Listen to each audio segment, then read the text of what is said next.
Dakle, još jednom dobrodošli u Klinički centar. Želim svima da vam poželim dobrodošlicu, prije svega našem dragom kolegi i mogu reći i prijatelju Kliničkog centra, uvaženom profesoru Draganu Lončaru, koji je danas tu sa nama, sa kojim radimo veliki broj projekata na dobrobit i Kliničkog centra i opšte zdravstvenog sistema Crne Gore.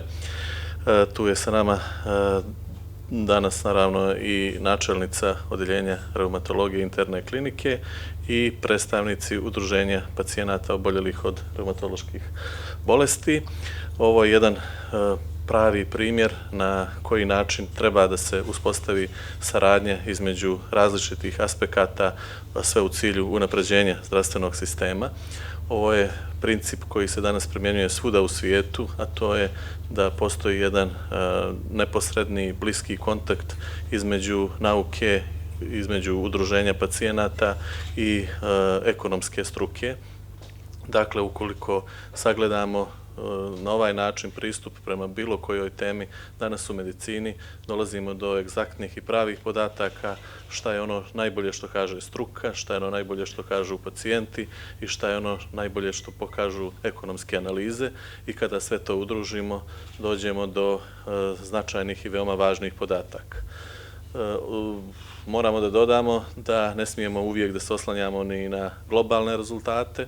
Ovo je također jedan primjer gdje su anketirani i analizirani pacijenti isključivo iz Crne Gore, tako da na osnovu svih ovih današnjih podataka čućete važne informacije, a to je koliki je značaj biološke terapije sa svih ovih aspekata u liječenju pacijenata oboljelih od reumatoidnog artritisa.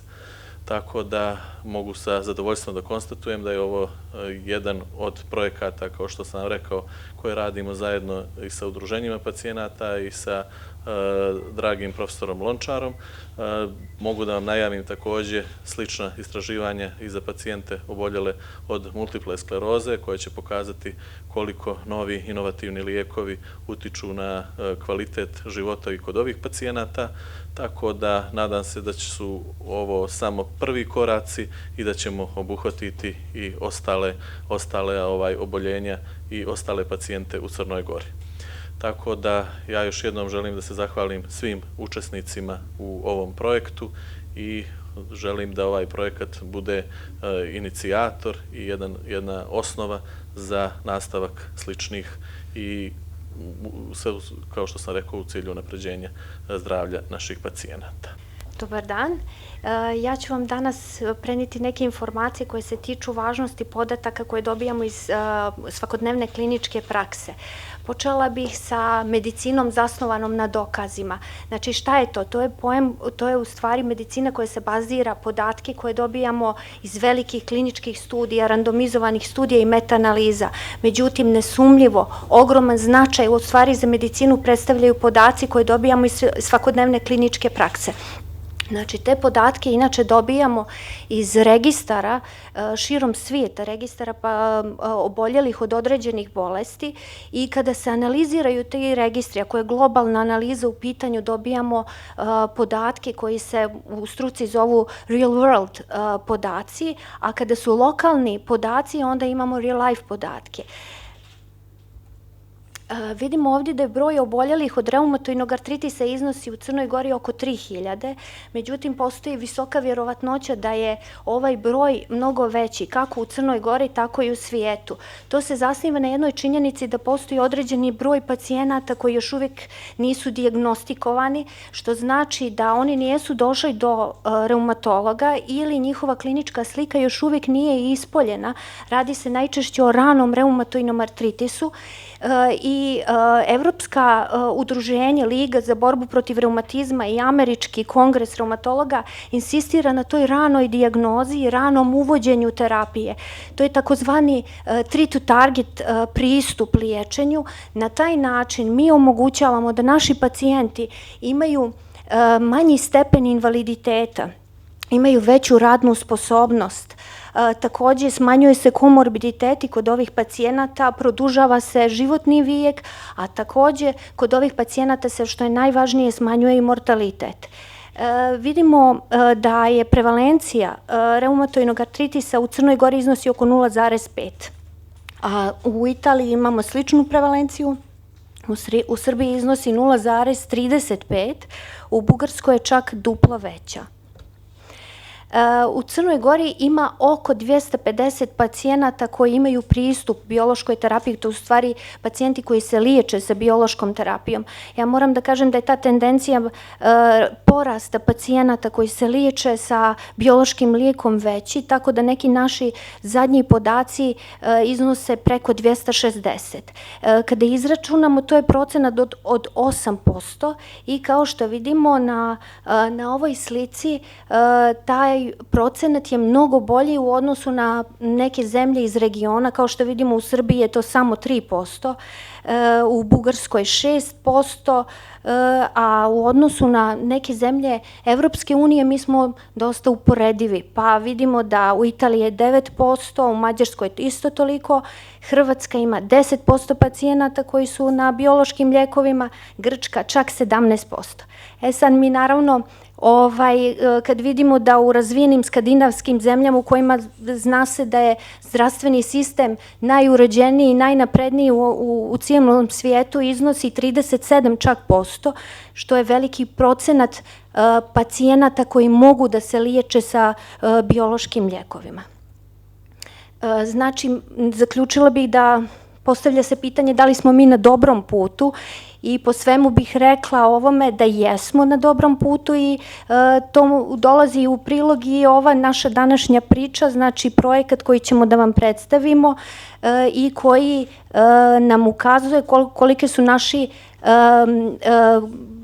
koliki je naš trud da se unapredi liječenje pacijenata sa reumatoidnim artritisom. Od januara ove godine je objavljena, updateovana nova osnovna lista lijekova i kao što vidimo ona omogućava široku dostupnost inovativne biološke terapije kod pacijenata koji su oboljeli od reumatoidnih artritisa i kod nekih drugih bolesti reumatoloških. I kao što vidimo, u Crnoj Gori je 7 bioloških lijekova se nalazi na osnovnoj listi. Mjesto je našao još jedan novi biološki inovativni lijek, a takođe vidimo i poznato je da svi lijekovi koji su registrovani za liječenje reumatoidnog artritisa se nalaze na osnovnoj listi i dostupni su pacijentima. Takođe, pacijenti imaju mogućnost da pojedine biološke lijekove primjenjuju u svojim gradovima. To olakšava put pacijenta do savremenog liječenja i dodatno rasterećuje zdravstveni sistem, znači i zdravstveni budžet, zato što se na taj način smanjuju troškovi upućivanja u tercijalnu zdravstvenu ustanovu.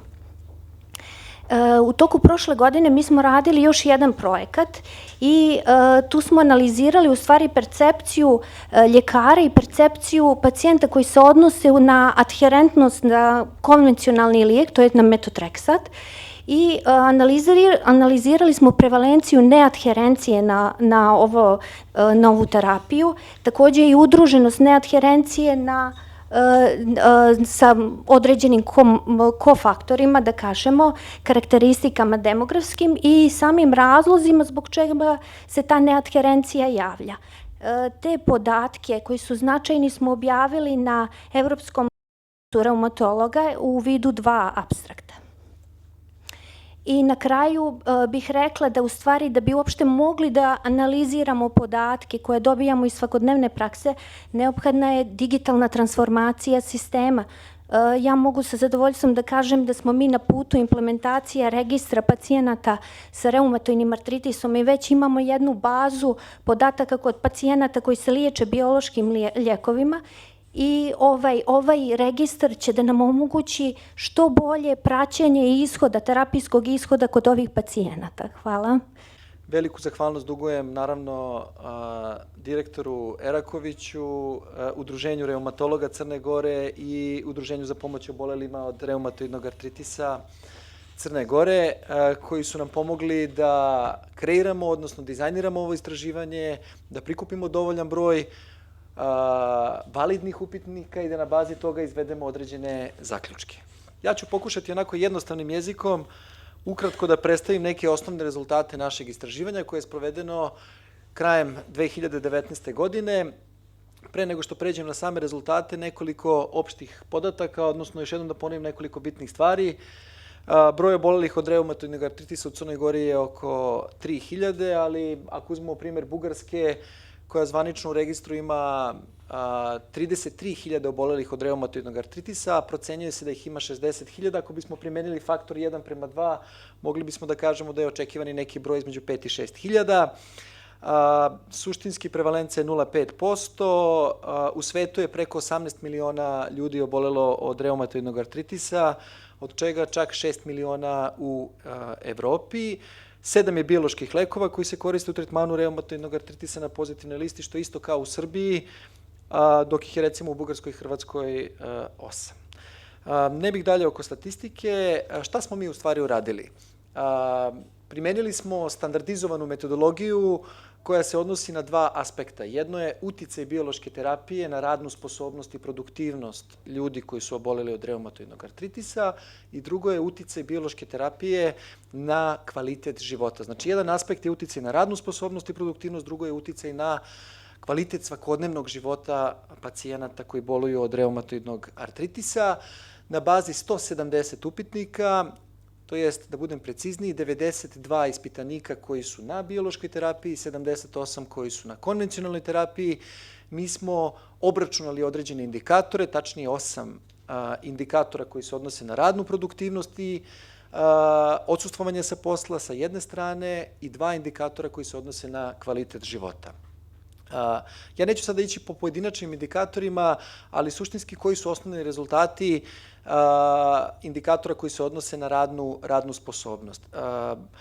Svi indikatori, takozvani nemonetizovani, su pokazali da pacijenti koji su na biološkoj terapiji ocenjuju i aspekt prezentizma i aspekt absentizma bolje nego pacijenti koji su na konvencionalnoj terapiji, što je na prvi pogled očekivano, ali sa druge strane iznenađujuće, imajući u vidu da je prosečno trajanje bolesti kod pacijenata koji primaju biološku terapiju 13 godina, za razliku od prosečnog trajanja bolesti pacijenata koji primaju konvencionalnu terapiju koja je 7 godina. Znamo da je dužina trajanja bolesti direktno, odnosno pozitivno korelisana sa stepenom deformiteta kod tih pacijenata. Recimo, jedan od indikatora pokazuje da oboleli na konvencionalnoj terapiji u proseku 25% više odsustvuju sa posla u odnosu na one koji koriste biološku terapiju. Sličan je rezultat i kada je reč o oceni efektivne radne produktivnosti pacijenata koji koriste biološku terapiju u odnosu na konvencionalnu. Znači, njihova je percepcija suštinski da oni gube 2,5 sati tokom jednog radnog dana zbog neproduktivnog rada, govorimo o pacijentima koji su na biološkoj terapiji, u odnosu na 3,3 sata koliko po ovom jednom indikatoru gube radne produktivnosti pacijenti koji su na konvencionalnoj terapiji. Ono što je, ajde kažemo, interesantno iz ugla para, odnosno novca, primenom, odnosno obračunom osnovnih indikatora monetizovanih, pokazalo se da je trošak za Crnu Goru zbog smanjene produktivnosti pacijenata koji su da li na biološkoj ili na konvencionalnoj terapiji ukupno oko 4,8 miliona eura. 0,9 miliona evra je obračunati aproksimirani gubitak zbog odsustvovanja sa posla usled oboljenja i čak oko 13 miliona eura je trošak za društvo, odnosno za ekonomski sistem zbog takozvanog ranog penzionisanja, odnosno radne nemogućnosti pacijenata koji boluju od reumatoidnog artritisa. Kada saberete ova tri iznosa, dolazite do sume od gotovo 20 miliona eura koliki je takozvani indirektni trošak reumatoidnog artritisa iz perspektive smanjene produktivnosti onih koji rade, iz perspektive onih koji odsustvuju sa posla zbog toga što nisu u mogućnosti da rade i iz perspektive ranog penzionisanja, odnosno radne nesposobnosti onih koji uopšte nisu u mogućnosti da rade, a opterećuju ekonomski sistem, naravno, time što nisu u mogućnosti da produktivno utroše svoje vreme. Ono što su takođe opšte poruke jeste da tri su grupe troškova reumatoidnog artritisa. Jedno su direktni medicinski troškovi, znači lekovi. Drugo su direktni nemedicinski troškovi, kao što su recimo troškovi rehabilitacije pacijenata. I treći su indirektni troškovi o kojima sada pričamo u ovoj studiji. Jedna studija u Poljskoj je pokazala da su ovi troškovi otprilike ravnomerno raspoređeni između ove tri kategorije, što znači da nosioci javne zdravstvene politike, pored takozvanog budget impact efekta, odnosno direktnog uticaja na budžet u smislu apsolutne visine troškova, moraju da uzmu u obzir i indirektne troškove, odnosno indirektne benefite korišćenja u ovom slučaju biološke terapije. Što se tiče merila kvaliteta života, analiza je takođe pokazala da pacijenti koji su na biološkoj terapiji, naročito oni pacijenti koji su ranije počeli da primaju biološku terapiju i koji je primaju u kontinuitetu, ocenjuju svoj kvalitet života boljim kroz HAK i kroz SF36 upitnik, što i jeste u skladu sa rezultatima drugih sekundarnih studija koje su rađene u svetu. Suštinski ono što su, ajde da kažemo, osnovne poruke ovog istraživanja, vrlo je bitna rana dijagnoza bolesti, vrlo je bitno da odmah ili, ajde da kažemo, što ranije pacijent dobije adekvatnu terapiju koja ne mora biti u prvoj instanciji odmah biološka terapija, može biti i konvencionalna, i kontinuitet primene terapije mogu voditi ka većoj verovatnoći remisije, odnosno mirovanja bolesti, ka višem nivou radne sposobnosti, odnosno produktivnosti, ređem odsustvovanju sa posla i boljoj percepciji kvaliteta života i boljem psihološkom stanju pacijenata koji su na biološkoj terapiji. Svi ovi zaključci su potvrđeni u fokus grupama koje smo organizovali nakon sprovedenog anketiranja i nakon obračuna osnovnih rezultata, gde su nam pacijenti iz prve ruke usmeno praktično izneli svoje stavove iz svog ličnog života. Rekli su da većina njih bi voljela da pređe na biološku terapiju, oni koji nisu na biološkoj terapiji. Istakli su da im biološka terapija omogućava normalniji život. Neki od ispitanika su istakli da im je prelazak na biološku terapiju sprečio prevremeno penzionisanje i tako dalje. Znači imamo čitav niz i statistički signifikantnih, ali i usmenih argumenata od strane samih pacijenata koji su pokazali da bi im naravno ostajanje na biološkoj terapiji ili prelazak na biološku terapiju značajno napredio i radnu sposobnost i kvalitet života. Nadam se da nisam odužio. Ovo su neki osnovni rezultati, ali ima tu mnogo više detalja od ovoga što sam rekao. Hvala vam puno. Dobar dan svima. Veoma sam ponosan što učestvujemo na ovakvom jednom projektu, jer reći ću mojim riječima shodno na moju ushićenost u svemu ovome, jer smatram da ova aplikacija će jako puno pomoći nama oboljelima od reumatskog artritisa, koji sam imam. I znate, u ovom vremenu kad nemamo vremena za sve, trčimo na posao i tako dalje, ovako našim riječima, možemo odvojiti, ne znam, 10-ak minuta da sve to što treba u toj mobilnoj aplikaciji odvojimo. Ovo su ti dani koji su, eto, malo, ja sam studirao i to je sve novo sad i za mene, ali sam već se registrovao i to sve što je trebalo da bih mogao nekako danas i to nešto reći o tome. Znači, ovo su dani bolesnika sa reumatskim artritisom, a ovo su recimo to što mi bilježimo u toku dana nekoliko minuta. Možemo izdvojiti, pošto svima nam je mobilni telefon čak pod par sati u rukama, pratimo Instagram i svašta nešto i možemo odvojiti da napišemo to stanje zglobova, stanje da li nam se pogoršalo, da li imamo ukočenost u pojedinom zglobu. Jako je lijepo to sve prikazano na ovim tabelama gdje možete samo da potrošite malo vremena da štrikirate to sve, da bi sami sebi pomogli, a kasnije kad dođemo kod reumatologa da to zajedno iščistamo i da imamo jedan čitav pregled. Ovdje plavim je dan posjete reumatologu obilježeno, a recimo ovo označava period koga se pacijent obično može sjetiti. To je jedno 7-8 dana zadnjih. Kasnije, ako vas pita što je bilo prošli mjesec, ja iz mog Google dosta puta se ne sjetim, ali ova aplikacija će nam jako puno pomoći u tome da se mi sjetimo svih tih stvari koje su bile kad nas je boljelo, jer znate, kad počnete dan imate ukočenosti, imate bolove, pa onda kad prevaziđete to, vi to zaboravite, nažalost, jer takav je život bolesnika sa RA. Aplikacija je jako lijepo urađena i laka je za korištenje. Ovdje piše, recimo, te elementarne stvari, stanje zglobova, kad se klikne moje tegobe, pogoršanje tokom liječenja, zajedno sa datumima, sa svim tim stvarima koje su veoma važne. Evo vidite ovo što sam malo prije pominjao, obilježimo te oboljele zglobove, male, sitne, velike i bilježimo taj dan koji su imali probleme i on ostaje zabilježen u toj aplikaciji za posle u razgovoru sa reumatologom.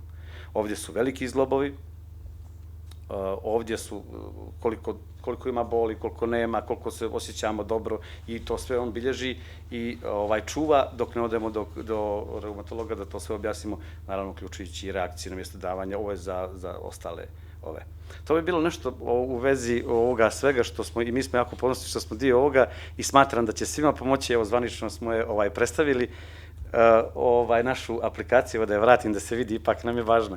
Tako da hvala vam u svakom slučaju što smo učesnici svega ovoga i nadam se da ćemo pomoći krajnjom korisniku, a to je oboljelom od reumatskog artritisa i da pospješimo i naš život, a i reumatolozi da nas brže razumiju i spoznaju sve te probleme koje imamo u svakodnevnom životu. Hvala vam puno.